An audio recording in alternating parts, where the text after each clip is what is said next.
Beyond Barriers, the revolutionary rise of Black women in leadership. Good evening, everyone. Thank you for being here today. I'm truly honored to stand before you to share some remarkable insights I gained from my recent interview with Tanya Corbett for the Soft Girl Era podcast. Tanya Corbett isn't just a visionary, she's a force of nature whose work has fundamentally transformed how we understand leadership, particularly for Black women navigating the complex landscapes of corporate America and entrepreneurship. Her dedication to empowering others has created ripples of change that have touched thousands of lives, dismantling barriers and building bridges where walls once stood.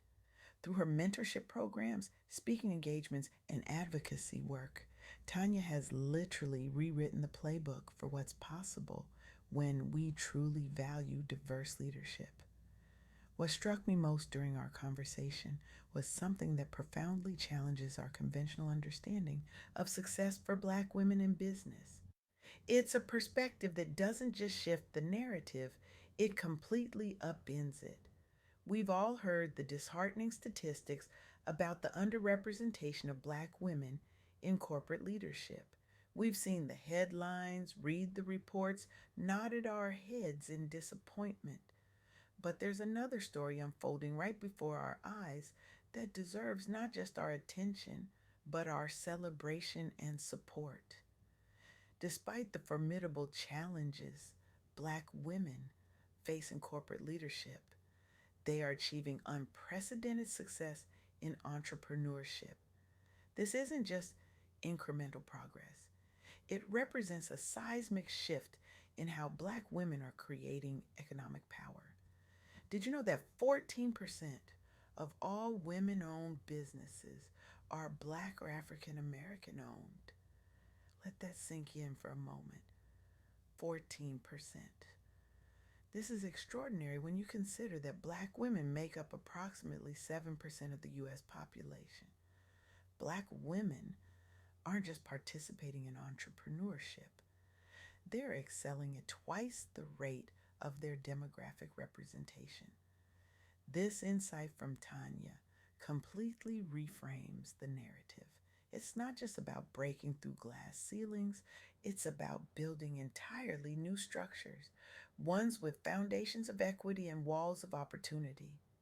Let me share with you the story of Thasunda Brown Duckett, one of the few Black women leading a Fortune 500 company as CEO of TIA. Her journey isn't just impressive, it's revolutionary. Duckett didn't just face the ordinary hurdles of climbing the corporate ladder. She navigated what leadership experts call the double bind of racial and gender bias, being judged more harshly than her white counterparts, while simultaneously battling stereotypes about women in leadership. The path to the C suite is difficult for anyone, but for Black women, it often feels like scaling a mountain during a blizzard, wearing roller skates, while carrying the expectations of an entire community on your shoulders. Yet Duckett persevered with a grace and determination that defies comprehension. Her strategic leadership approach, combined with her organization's commitment to diversity, created the conditions for her historic appointment. As one of only two Black women CEOs on the 2025 Fortune 500 lists, her presence isn't just symbolic, it's revolutionary. It creates a precedent and opens doors for future generations of Black women leaders. During my conversation with Tanya, she emphasized something profound about Duckett's success story. It isn't just about individual achievement, it's about systemic change, about organizations recognizing the unique value that Black women bring to leadership roles. It's about understanding that diversity isn't just a checkbox, it's a competitive advantage that drives innovation, enhances decision making, and ultimately leads to better business outcomes. But what about those who don't see a path forward in corporate America? This brings me to another powerful insight from my interview with Tanya. Black women entrepreneurs represent one of the fastest growing segments of business owners in America. They're not waiting for permission or recognition. They're creating opportunities, building wealth, and transforming communities through entrepreneurship. These women often face staggering challenges, including limited access to capital, receiving less than 1% of venture capital funding, and fewer resources compared to their counterparts. Think about that for a moment. Less than 1% of venture capital. That's not just a gap, it's a chasm. Yet they persist, leveraging community support, innovative networking strategies, and creative business models to succeed despite these barriers. The entrepreneurial drive among Black women is deeply rooted in resilience and determination. Many have turned to entrepreneurship not just as a career choice, but as a form of economic empowerment and community upliftment. Their businesses create jobs, provide needed services, and build wealth that can be passed down through generations. As Tanya shared with me, this entrepreneurial success challenges traditional narratives about Black women's roles in business and leadership. It demonstrates that when conventional paths are blocked, Black women don't give up. They forge new ones. They don't just adapt to systems, they create better ones. Let me introduce you to another remarkable leader Tanya discussed, Che Blackman, a leadership strategist dedicated to helping organizations develop diverse talent. Blackman's work addresses a sobering reality. Only 1% of C suite positions are held by Black women. This statistic isn't just disappointing, it's a clear indication of systemic barriers that persist despite decades of diversity initiatives. Blackman advocates for strategies that recognize and develop Black women's authentic leadership styles. Rather than forcing Black women to conform to traditional leadership models, she encourages organizations to value the unique perspectives and approaches that Black women bring to leadership roles. Her work aims to increase not just representation, but meaningful inclusion in corporate leadership. By helping organizations create environments where diverse talent can thrive, she's addressing the root cause of underrepresentation rather than just the symptoms. What's particularly powerful about Blackman's approach, as Tanya explained, is her understanding that the challenges Black women face in leadership aren't just about individual bias. They're about organizational cultures and systems that weren't designed with Black women in mind. Changing these systems requires intentional effort, strategic thinking, and a commitment to equity at all levels of an organization. These stories and insights from my conversation with Tanya Corbett reveal a complex but hopeful landscape for Black women in leadership. They face unique challenges, yes, but they're also finding innovative ways to succeed, whether in corporate settings or as entrepreneurs. So, what does this mean for all of us?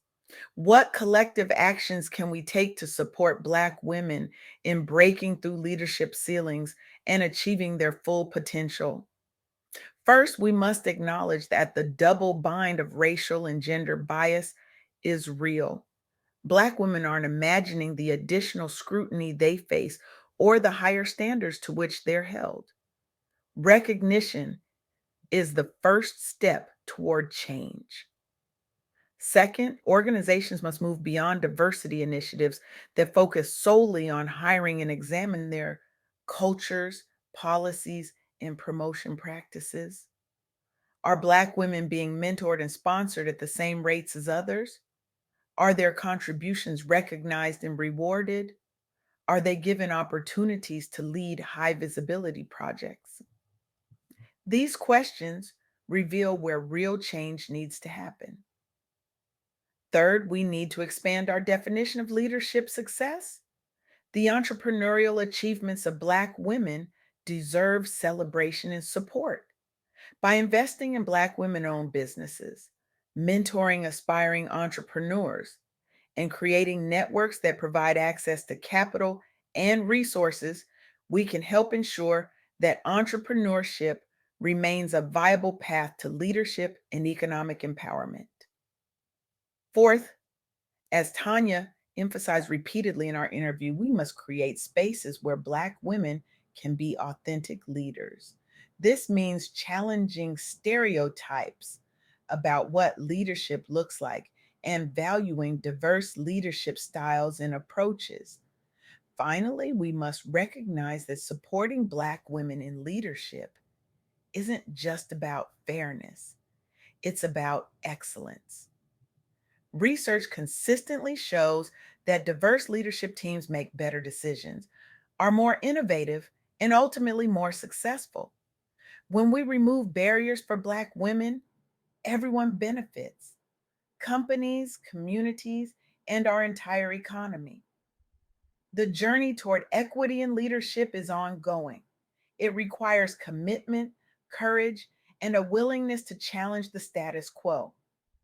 But as the stories of women like the Sunda Brown Duckett and the insights of leaders like Che Blackman demonstrate, progress is possible. What struck me most from my conversation with Tanya was the resilience and determination of Black women leaders. Despite facing barriers that would discourage many, they continue to push forward, creating opportunities not just for themselves, but for others who will follow. In closing, I want to challenge each of you today. The statistics and stories I've shared aren't just information, they're a call to action. For too long, we've accepted systems that exclude rather than embrace, that limit rather than liberate. That time is over. If you're in a position of leadership, I challenge you to examine your organization's practices. Who gets promoted? Who gets mentored? Whose voices are heard in meetings? Whose ideas are implemented? If the answers to these questions don't reflect the diversity you claim to value, it's time for change. If you're an investor, I challenge you to look at your portfolio. Are you investing in Black women entrepreneurs? If not, you're missing out on one of the most dynamic segments of our economy. If you're a consumer, I challenge you to seek out and support Black women owned businesses. Your purchasing power is a form of advocacy. And if you're a Black woman navigating these complex landscapes, I want you to know that your journey matters, your leadership matters, your voice matters. Whether you choose to transform organizations from within or build new ones from the ground up, you are part of a powerful legacy of innovation and resilience. The future of leadership isn't about fitting into existing structures, it's about creating new ones that work for everyone. It's about recognizing that the very qualities that have been used to exclude Black women, their unique perspectives, their authentic voices, their different approaches to problem solving, are exactly what we need to address the complex challenges of our time. The revolution in leadership isn't coming, it's already here. And Black women are leading it. The only question is, will you join them? Thank you.